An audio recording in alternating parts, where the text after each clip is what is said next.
यही एक बात उनके सेंटर के दिमाग में चल रही थी कि भाई पॉलिटिकल प्रोसेस रिवाइव करना है।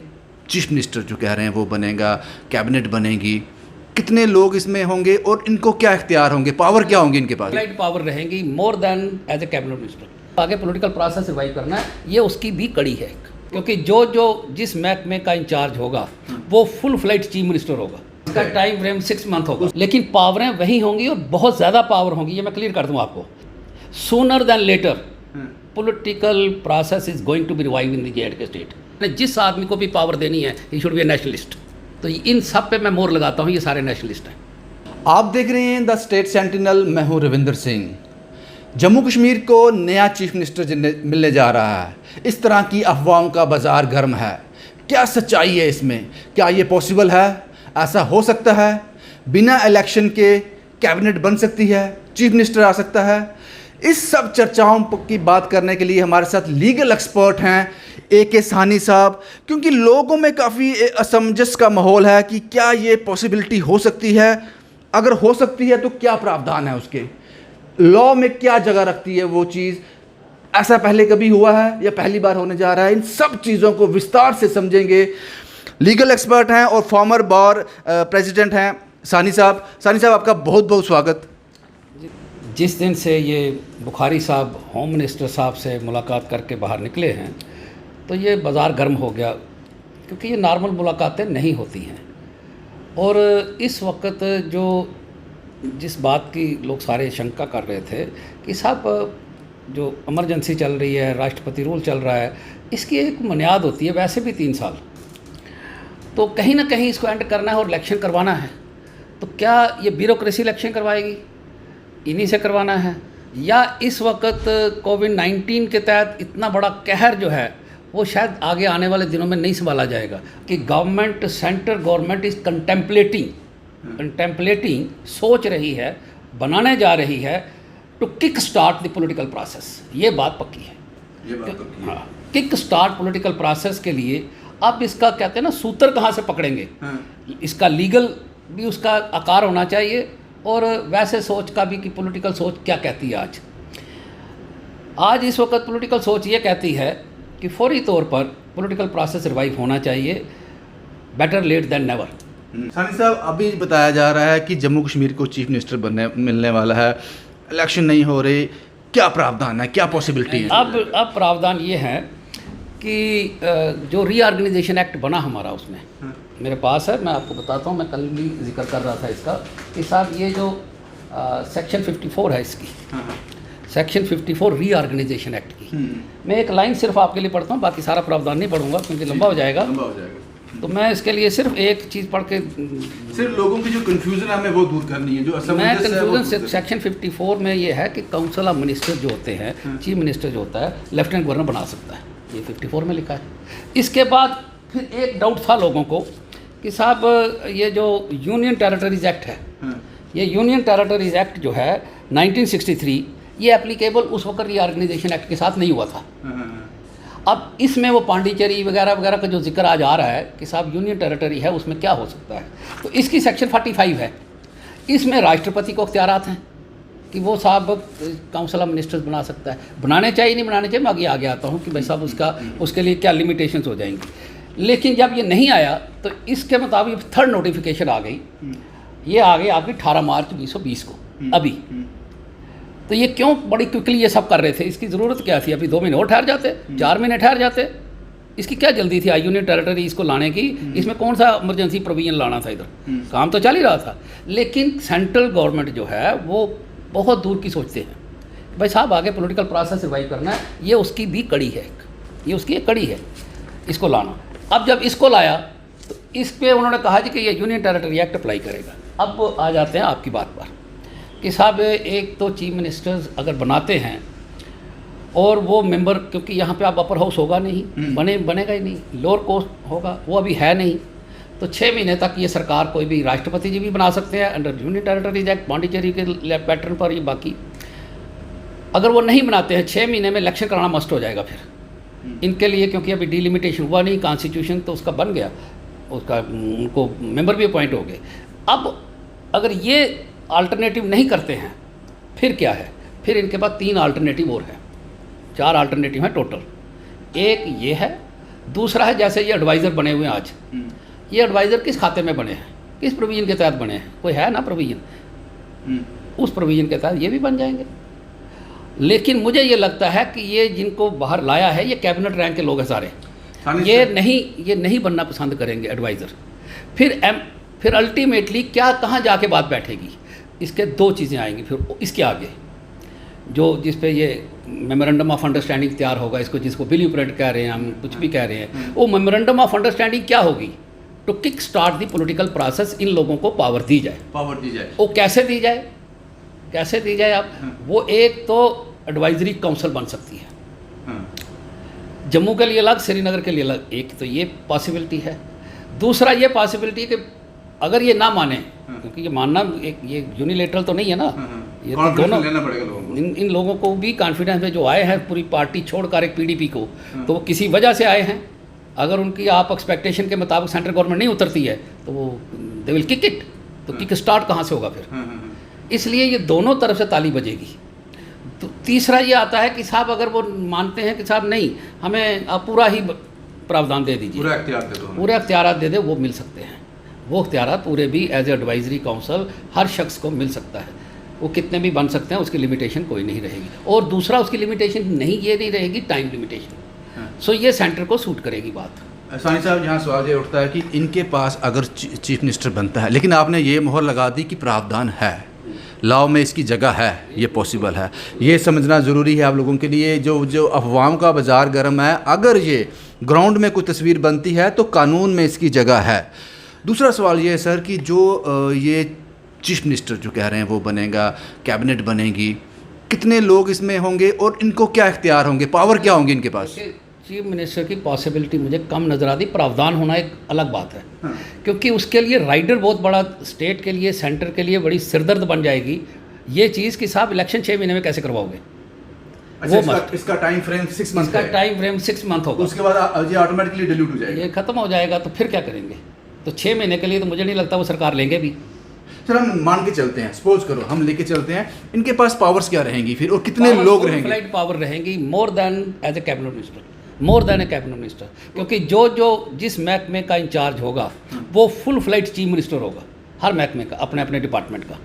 सिर्फ एक रिपोर्ट किसको करेंगे? रिपोर्ट किसी को भी नहीं करेंगे, वो सिर्फ होम मिनिस्ट्री जो है, होम मिनिस्ट्री जो है वो सिर्फ कंट्रोल करेगी होम डिपार्टमेंट को, direct from Delhi home department. Home वो अपने पास रखेंगे, वो किसी सूरत में इनको नहीं देंगे। इस सूरत में जब ये फॉर्मेशन हो जाती है तो यहाँ पे एलजी का क्या रोल रहेगा? एलजी तो रहेगा ना, जैसे गवर्नर था। लेकिन वो जब पॉइंट जैसे गवर्नर था उसका कोई, वो तो एक अपना कॉन्स्टिट्यूशनल हेड है, उसको बनाया गया। सवाल है सर, यहाँ पे चीज़ें खराब हो सकती हैं। ये जो कैबिनेट बनेगी इसमें क्या क्या रहेगा? मिक्सचर रहेगा सभी पार्टीज का, या कोई एक ही पार्टी उभर के सामने आएगी, ये क्या रहेगा? और ये इनको कौन इलेक्ट करेगा?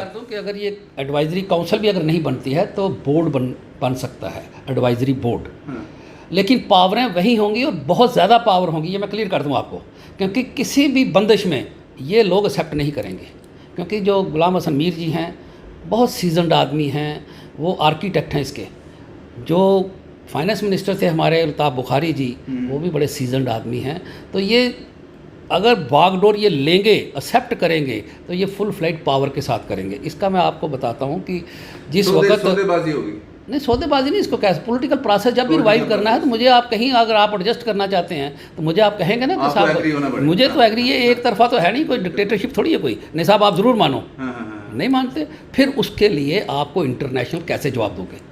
इंटरनेशनल प्रेशर भी इस वक्त है सेंट्रल गवर्नमेंट पर। इस वक्त इंटरनेशनल प्रेशर अलग है, अंदर का प्रेशर अलग है, लोगों का प्रेशर कश्मीर से अलग है कि साहब आप कब तक लॉकडाउन में रखोगे लोगों को, कब तक आप। लेकिन इसकी बात मैं आपको क्लियर कर दूं कि साहब अगर बोर्ड बनता है या काउंसिल बनती है, या वो 6 महीने का ही हो सकता है, 6 महीने में इलेक्शन करवा दें, हो सकता है वो भी पॉसिबिलिटी है, और प्रावधान है, मैं ये क्लियर कर रहा हूँ, प्रावधान का है, उसके लिए कोई डिस्प्यूट नहीं है। इलेक्टेड कैसे होंगे, कौन सेलेक्ट करेगा, कौन से मेंबर होंगे, ये प्रोसेस कैसे होगा? ये बात बड़ी, ये भी एक अहम बात आती है कि साहब ये सेंट्रल गवर्नमेंट ही सिलेक्ट करती है। गुलदस्ता कैसे तैयार होगा? ये गुलदस्ता इसका मेन जो है मेन जिस वक्त इनको बाहर निकाला गया था बुखारी साहब को और इनको सब लोगों को कन्विंस किया गया था और ये सारे लेफ्टिनेंट गवर्नर साहब को सबसे पहले मुलाकात की थी इन्होंने, आपको मालूम है। और वो कभी भी लेफ्टिनेंट गवर्नर कोई ऐसा काम नहीं करेगा जब तक उनको ग्रीन सिग्नल जो है होम मिनिस्ट्री इंडिया से नहीं होगा, वो नहीं कर सकते। हाँ। हिल भी नहीं सकते, वो 1 इंच भी नहीं हिल सकते। सो हर बात के लिए ये वहाँ से अप्रूवल आता है होम मिनिस्ट्री से। सो होम मिनिस्ट्री ने वर्क किया होता है अपने लेवल पर, जो हमारा तजर्बा है, क्योंकि हम भी इसी समाज में रहते हैं ना। मेरी भी अब कम से कम भी 1975 में मैंने प्रैक्टिस शुरू की, बड़े बड़े मैंने केस किए, बहुत मसले हल किए, तो ये एक तजर्बा होता है। अब मेरी 60 साल उम्र भी होने को है, मैंने कोई ऐसा चीफ मिनिस्टर नहीं रहा जिसके साथ मैंने काम नहीं किया। मैंने सबके साथ किया, मैं सबकी इनकी वर्किंग भी जानता हूँ, पोलिटिकली भी। आपको मैं आज बड़ा क्लियर कर दूँ, sooner than later political process is going to be revive in the J and K state, forget about anything else. ये मेरा एक्सपीरियंस है, ये मेरा तजर्बा है, ये मेरी कॉन्स्टिट्यूशनल एक्सपर्ट नॉलेज है। आज नहीं तो कल आपको करना है, और वो जो प्रोसेस इलेक्शन का वो ज़रा भी मुश्किल है, वो भी मुश्किल है, क्योंकि आपको कॉन्स्टिट्यूएंट असेंबली ऑप्शन फिर ये रह जाती हैं। तो आप ऑप्शन के मुतल्लक ये जो आपने एक जो सवाल पूछा उसको क्लियर कर दूं मैं कि साहब बनेगा कैसे, कौन लोग आएंगे, वाई भिखारी, वाई नॉट अदर्स। उस गुलदस्ते में फूल कौन कौन सा? तो मैंने कहा ना कि भाई वाई भिखारी ओनली, इसका नाम क्यों चल रहा है? इनका नाम इसलिए चल रहा है, या गुलाम हसन मीर का इसलिए चल रहा है, या जुल्फ़िकार अली का इसलिए चल रहा है क्योंकि ये सबको एक पार्टी से तोड़ के लाया गया है, और पीछे ब्रेन किसका है? गवर्नमेंट ऑफ इंडिया का। गवर्नमेंट ऑफ इंडिया और इनकी मर्जी जब दोनों की होती है, तो कोई पत्नी किसी की भाग जाती है घर छोड़कर, तो होता है ना, ये भी ऐसा भी हम समाज में होता है। इसीलिए सियासी आदमी किसी का गुलाम थोड़ी होता है, गुलाम तो नहीं है ना, उसने सर्विस करनी है लोगों की। तो so once he has decided it to quit the party, join and form its own party, उन्होंने फॉर्म कर ली किसी होप से की, किसी बात के लिए।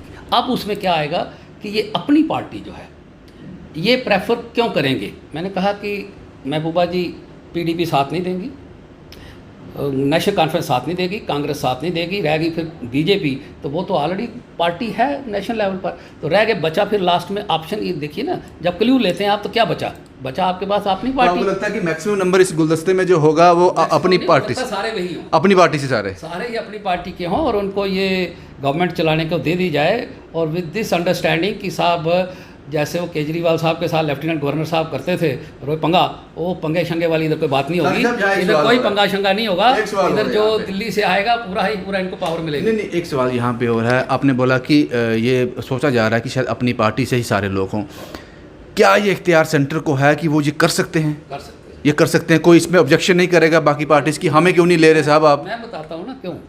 आप ये बताइए कि ये जो एडवाइज़र लाए हैं बाहर से लाए ना कुछ एडवाइज़र, यहाँ पे कितने हैं अपने लोकल, तो आपने ये कहाँ से लाए, किस खाते से लाए? ये तो ब्यूरोक्रेसी है। तो ब्यूरोक्रेसी को छोड़ के ये चॉइस तो बहुत अच्छी है, मतलब लोकल चॉइस बनानी हमेशा। प्रावधान है, उनके पास इख्तियार है, वो कुछ भी चुन सकते हैं, कोई भी फूल चुन के उस गुलदस्ते में डाल सकते हैं। मैं ये चाहूँगा, मैं डिमांड भी करूँगा, मैं ये डिमांड करूँगा कि साहब जम्मू हमेशा ये सोचता रहा है कि हमें डिप्राइव किया जाता है, हमें अपना हिस्सा नहीं मिलता। हमें अब जब बीजेपी गवर्नमेंट ये करने जा रही है या ऐसा सोच रही है, पाए तकमील तक कब पहुंचेगा, लेकिन मुझे अपनी जगह मेरी असेसमेंट है, मेरा तजर्बा कहता है बड़ी जल्दी पहुंचने वाला है, sooner than your expectation. In other words आप हिस्सा रखना चाहिए। इन अदर वर्ड्स आप मोहर लगा रहे हो, ये अफवाहों को आप एक स्टैंप कर रहे हो कि आपको जल्दी कोई बड़ी पॉलिटिकल डेवलपमेंट जम्मू कश्मीर में देखने। यस, अगर कोई बगैर इलेक्शन के कुछ पॉलिटिकल प्रोसेस, क्योंकि नॉर्मली एडवाइज़र भी पॉलिटिकल लोगों को नहीं बनाया जाता, नॉर्मली पॉलिटिकल एडवाइज़र नहीं होते। जो लीगल पॉइंट्स थे वो बता दिए, प्रावधान है, बन सकते हैं, 3 से 4 ऑप्शन है, सब कुछ सेंटर के इख्तियार में है, जो आदमी चाहे वो लाकर रख सकते हैं। अब सवाल जो है, हम बाहर आ जाते हैं, इस जो लॉ की दुनिया इससे बाहर निकल आते हैं। अब मुझे ये बताएं आप कि जब 370 और 35 ए पे बड़े बदलाव हुए, जम्मू ने पूरा साथ दिया, इसका साथ खड़े हुए। अब इसके बाद जब अपनी पार्टी के लोग सारे, जैसा कि आपने बताया, अगर वो आते हैं, हम मान के चलते हैं, आपको नहीं लगता कि जम्मू के लोगों में कुछ निराशा होगी कि जो सियासत है, कश्मीर की सियासत, वो फिर से हावी हो गई? मैं आपको बताता हूँ, सेंटर का क्राइटेरिया, सेंटर कौन है? बीजेपी। सेंटर ये कोई जम्मू थोड़ी बीजेपी का एक unit. Centre means centre Modi साहब, सेंटर मीन्स शाह जो गवर्नमेंट रन कर रहे हैं, तो उन लोगों के 2 क्राइटेरिया रहेंगे मेन। अगर मैं भी उनकी जगह होता 2 क्राइटेरिया रखता। नंबर 1 ये क्राइटेरिया मैंने जिस आदमी को भी पावर देनी है, he should be a nationalist, he should be a nationalist. तो इन सब पे मैं मोहर लगाता हूँ, ये सारे नेशनलिस्ट हैं, ये सारे नेशनलिस्ट हैं। क्यों? आपको नहीं लगता कि जम्मू वर्सेस कश्मीर बना हुआ था वो आप दूसरी बात भी सुन लीजिए ना। दूसरी बात, एक तो ये क्राइटेरिया रहेगा होम मिनिस्ट्री का और मोदी साहब का, और बाकी नेशनलिस्ट के अलावा वो किसी शख्स, तो नेशनलिस्ट जो भी हुआ वो बीजेपी हुई या कोई भी, तो सही, फिर तो बात हमको भी एग्री करनी पड़ेगी। दूसरी बात, जो आर्टिकल 370, 35A और स्क्रैप ऑफ JNK कॉन्स्टिट्यूशन के खिलाफ कुछ नहीं बोलेगा, उसको हुकूमत मिलेगी अगर बीजेपी ने देनी है तो। उसके लिए मैं समझता हूँ बीजेपी पर्सन हो, उनके लिए मैटर शख्स नहीं करता है, उनके लिए बंदा मैटर नहीं करता है, उनके लिए आइडियोलॉजी मैटर करती है, सोच मैटर करती है। ये अगर 2 सोच में ये बंदे फिट बैठ रहे हैं 12 या 10, तो ये 10 के 10 पावर में चले जाएंगे। आखिरी सवाल, इसके बाद कंक्लूड करेंगे, काफ़ी लंबा वीडियो हो गया क्योंकि काफ़ी इन्फॉर्मेशन है इसमें, को बहुत ज़्यादा इन्फॉर्मेशन, जो एक कन्फ्यूज़न क्रिएट हो रखी है पूरे जम्मू कश्मीर में, उसको ज़रूर विराम मिलेगा इस इंटरव्यू को लोगों को देखने के बाद। ये बताएं सर कि आपने बोला कि ये जो नेशनलिस्ट लोग हैं ये उन्हीं को पिक करेंगे, इसका आपने बताया 6 महीने इसका पूरा रहेगा अगर जो सीएम गवर्नमेंट बनती है। आप मुझे ये बताएं कि इन बिटवीन इस टाइम पीरियड के, हाँ वो अनलिमिटेड, इस जो 6 महीने का वक्त है, अगर ये गवर्नमेंट बनती है, पॉलिटिकल प्रोसेस होता है, इस 6 महीने के बीच अगर कुछ ऐसी चीज़ें होती हैं जो सेंटर को नहीं सही लगती, वो डिज़ॉल्व कर सकता है। यस, ये पावर हमेशा उनके पास होती है, ये पावर हमेशा उनके पास होती है, रिमोट उनके पास रहेगा। ये पावर रखना ना रखना, जिसको बनाने की पावर होती है उसको गिराने की पावर भी होती है। बड़ी सिंपल। अगर 6 महीने हो जाएंगे तो 6 महीने के बाद ये ऑटोमेटिकली डिसॉल्व हो जाएगा, एक्सटेंड भी हो सकता है। नो, उसके बाद फिर ये प्रोसेस शुरू होगा वापस। नहीं, मुझे नहीं लगता, ऐसा कोई एग्जांपल नहीं है। सिर्फ मैं आपको बताऊं कि जो 1948 में हुकूमत बनी थी इंटर्म, वो इंटर्म हुकूमत होती इसीलिए है कि भाई परमानेंट अरेंजमेंट की तरफ हम चलें। इसलिए मैंने कहा ये kick start the first step. तो ये फर्स्ट स्टेप जो है आपका कैसे लेंगे, इलेक्शन तो होगा नहीं, तो वो तो लास्ट स्टेप हुआ। फिर लास्ट स्टेप हुआ, ये फर्स्ट स्टेप को आप क्रॉस कैसे करोगे? एक आखिरी सवाल, बड़े कम शब्दों में बताएं आप, इस तरह का प्रोसेस आज से पहले पूरे भारत में किसी यूटी में, किसी स्टेट में हुआ है? देखिए, ये स्थिति के मतलब डिपेंड करता है, ऐसा तो नहीं हुआ। लेकिन जो मैंने 2 मिसालें दी आपको, जिस वक्त हिंदुस्तान बना था और ये गैप आया था, तो उस वक्त जब कॉन्स्टिट्यूशन असेंबली बैठी थी तो उस वक्त इंटर्म प्राइम मिनिस्टर बना था। JNK में भी इंटर्म प्राइम मिनिस्टर बना था, उन दिनों प्राइम मिनिस्टर का प्रावधान था। 1975 में शेख अब्दुल्ला साहब को जेल में रखा 13 साल। 75 में इंदिरा गांधी ने बुलाया और एक अकार्ड किया और हुकूमत उनके हवाले कर दी। लेकिन अब ये सिचुएशन ऑल टुगेदर डिफरेंट, क्योंकि हम जो फेस कर रहे हैं, यूनियन टेरिटरी बनी जम्मू कश्मीर पहली बार है। तो इसलिए ये चीज़ें कुछ पहली बार होने जा रही हैं, इनोवेटिव होने जा रही हैं। लेकिन इसका बेसिक आप ये देखिए कि सेंट्रल गवर्नमेंट की विल पावर बड़ी स्ट्रांग है, बहुत विल पावर स्ट्रांग है। हिंदुस्तान की अपोजिशन चीखती रही, चिल्लाती रही कि साहब बिल की सर्कुलेशन नहीं दी आपने, उन्होंने नहीं दी, कर दिया। तो ये कोई स्टेप नॉर्मल नहीं है कि 370 स्क्रैप करना। बहुत बहुत शुक्रिया। ये लीगल एक्सपर्ट थे, फॉर्मर बार प्रेसिडेंट भी हैं सानी साहब। बड़ी इंपॉर्टेंट इन्फॉर्मेशन इन्होंने शेयर की है हमारे साथ। और ये मैं आपको बता दूं कि इन्होंने ये भी मोहर लगाई है, अभी ये कुछ ऑफिशियल कंफर्मेशन इसमें नहीं आया, लेकिन इन्होंने मोहर लगा दी है कि बहुत जल्द कोई बड़ा पॉलिटिकल प्रोसेस जो है, बड़ी पॉलिटिकल डेवलपमेंट जो है जम्मू कश्मीर में होने जा रही है। और जो अफवाहों का बाजार गर्म है कि ऐसा हो सकता है, CM आ सकता है, एडवाइज़र कमेटी बन सकती है, काउंसिल बन सकती है, उन सब के भी प्रावधान जो है कानून में है, कुछ भी पॉसिबल है। तो उम्मीद की जा रही है कि जल्द ही कुछ बड़ा डेवलपमेंट जो है जम्मू कश्मीर में देखने को मिलेगी। जम्मू से शुभम कुमार के साथ Ravinder Singh, the state sentinel के लिए।